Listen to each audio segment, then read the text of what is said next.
사랑하는 성도 여러분, 안녕하십니까? 8월 25일 화요일 생명의 삶 큐티 함께 나누겠습니다. 로마서 14장 1절로 12절까지의 말씀입니다. 오늘 큐티 말씀의 제목은 형제를 용납하고 주님을 위해 사십시오 라는 제목인데요. 저는 오늘 본문의 말씀은 로마서의 말씀이 쭉 이어지면서 우리에게 던져준 주제가 있었죠. 모든 사람을 위한 복음, 모든 사람들을 구원으로 이끌어 가시기 위한 하나님의 복음. 그 복음을 전제로 할 때 이웃사랑으로 귀결된다는 그리스도의 그 복음이, 그 율법의 그 결론이 그거라고 말씀을 하셨었는데, 그 이웃사랑을 위한 전제 조건으로 오늘 본문이 주어지고 있다고 생각이 돼요. 함께 말씀을 보시면 1절, 여러분은 믿음이 약한 사람을 받아들이되 그의 견해를 논쟁거리로 삼지 마십시오. 어떤 사람은 모든 음식을 먹을 만한 믿음이 있으나 믿음이 연약한 사람은 채소만 먹습니다. 먹는 사람은 먹지 못하는 사람을 업신 여기지 말고 먹지 못하는 사람은 먹는 사람을 판단하지 마십시오. 이는 하나님께서 그 사람을 받으셨기 때문입니다. 여러분이 누구기에 남의 종을 판단합니까? 그의 서고 넘어지는 것이 자기 주인에게 달려 있습니다. 주께서 그를 세우실 수 있으니 그가 세움을 받을 것입니다. 남을 비판하지 말라고, 판단하지 말라고 하시는 말씀인데, 믿음이 약한 사람이 있고 믿음이 강한 사람이 있다는 거죠. 근데 믿음이 강한 사람이라고 할지라도 그 약한 사람을 정죄하거나 그의 견해를 논쟁거리로 삼지 말라는 겁니다. 먹을 수도 있고 안 먹을 수도 있고 그 음식에 대한 견해도 다르다는 거죠. 그런데 먹는 사람이 먹지 못하는 사람을 뭐라고 하면 안 되고, 또 못 먹는 사람이 먹는 사람을 뭐라고 해도 안 된다는 거죠. 모두를 용납하는 일이 필요하다고 말씀하면서 4절에서 내 일이 아닌 남의 일, 또 남의 종에 관한 이야기를 그 주인이 있는데 뭐라고 하지 말라는 겁니다. 그러면서 하시는 이야기가 그 주인이 주님이시라고 말하고, 주님은 그 넘어진 자도 세우실 수 있다. 그 권한이, 그 능력이 그분에게 있다라고 말씀하십니다. 그러면서 5절부터 이어지는 말씀, 어떤 사람은 이 날을 전날보다 중요하게 생각하고 어떤 사람은 모든 날이 똑같다고 생각합니다. 각자 자기 마음의 확신을 가지십시오. 정답이 없다는 거죠. 이 세상의 일들이 사실은 그래요. 우리가 자기가 경험한 그 경험치로 세상을 판단하고, 또 내가 경험한 일이 성공했다면, 그것이 어느 정도 결과를 나타냈다면 그걸 자랑하게 돼 있고, 또 그것이 옳은 것이라고 이야기하기 시작하죠. 그래서 많이들 경험이 있으실 텐데 저도 그렇습니다. 사람들을 이렇게 만나면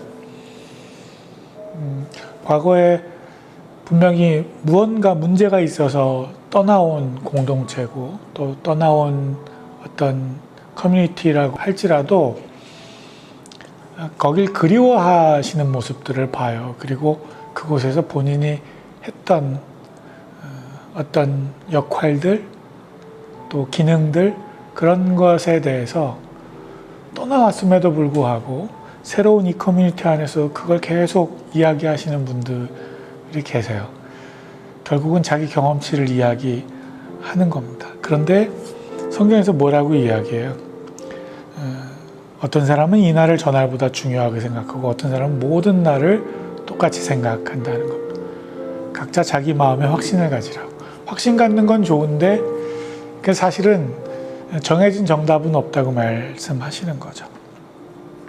어떤 날을 중요하게 생각하는 사람은 주를 위해 중요하게 생각하고, 먹는 사람도 주를 위해 먹으니 이는 그가 하나님께 감사하기 때문입니다. 먹지 않는 사람도 주를 위해 먹지 않고 하나님께 감사드립니다. 그러니까 먹거나 먹지 않는 거나 그게 중요한 게 아니고 하나님께 감사하는 일, 그 일은 똑같은데 사실은 그 삶으로 드러나고 나타나는 일들은 서로 다를 수 있다는 거죠. 우리 중에 아무도 자기만을 위해 사는 사람이 없고 자기만을 위해 죽는 사람도 없습니다. 우리는 살아도 주를 위해 살고 죽어도 주를 위해 죽습니다. 그러므로 죽든지 살든지 우리는 주의 것입니다. 이를 위해 그리스도께서 죽었다가 다시 살아나셨으니 이는 죽은 사람과 산 사람의 주가 되시기 위함이었습니다. 9절 말씀이 참 의미가 깊어요. 그냥 우리의 머릿속에 남아있는 구절이기는 한데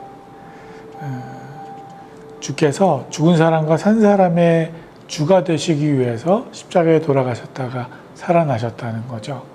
근데 이 의미가 단순히 우리가 생각하는 부활의 개념 그 이상의 의미를 담고 있다고 지금 오늘 본문에서는 이야기하는 거예요.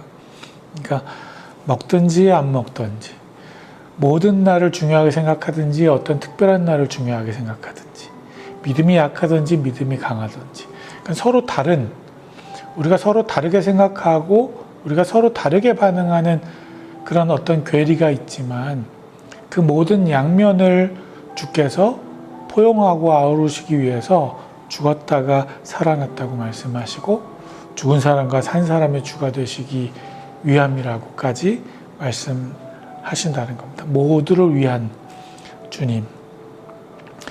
10절 그런데 그대는 왜 그대의 형제를 판단합니까? 왜 그대의 형제를 업신 여깁니까? 우리가 모두 하나님의 심판대 앞에 설 텐데 말입니다.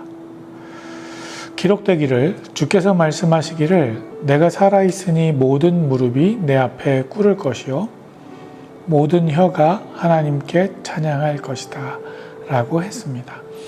이와 같이 우리가 각각 자기의 일을 하나님께 사실대로 말씀드릴 것입니다. 아이고 오늘 말씀 읽으면서 마음이 많이 찔립니다. 그런데 그대는 왜 그대의 형제를 판단합니까? 우리가 늘 그렇게 남을 판단하면서 살죠.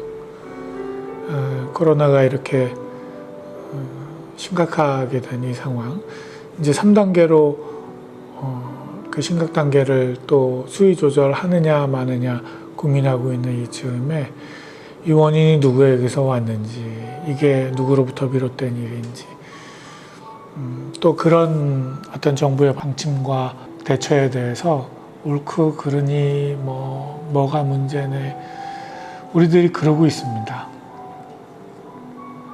근데 오늘 말씀이 그 모두를, 그 양쪽을 아우르는 주님께서 우리 가운데 계시다고 그렇게 말씀하십니다. 우리가 그렇게 아웅다웅하는 그런 사실은 문제를 해결하기에 더 초점을 맞춰야 될 시기에 남을 판단하고 비판하는 일에만 더 열을 올리고 있는 것은 아닌가, 그런 생각을 또 해보게 됩니다.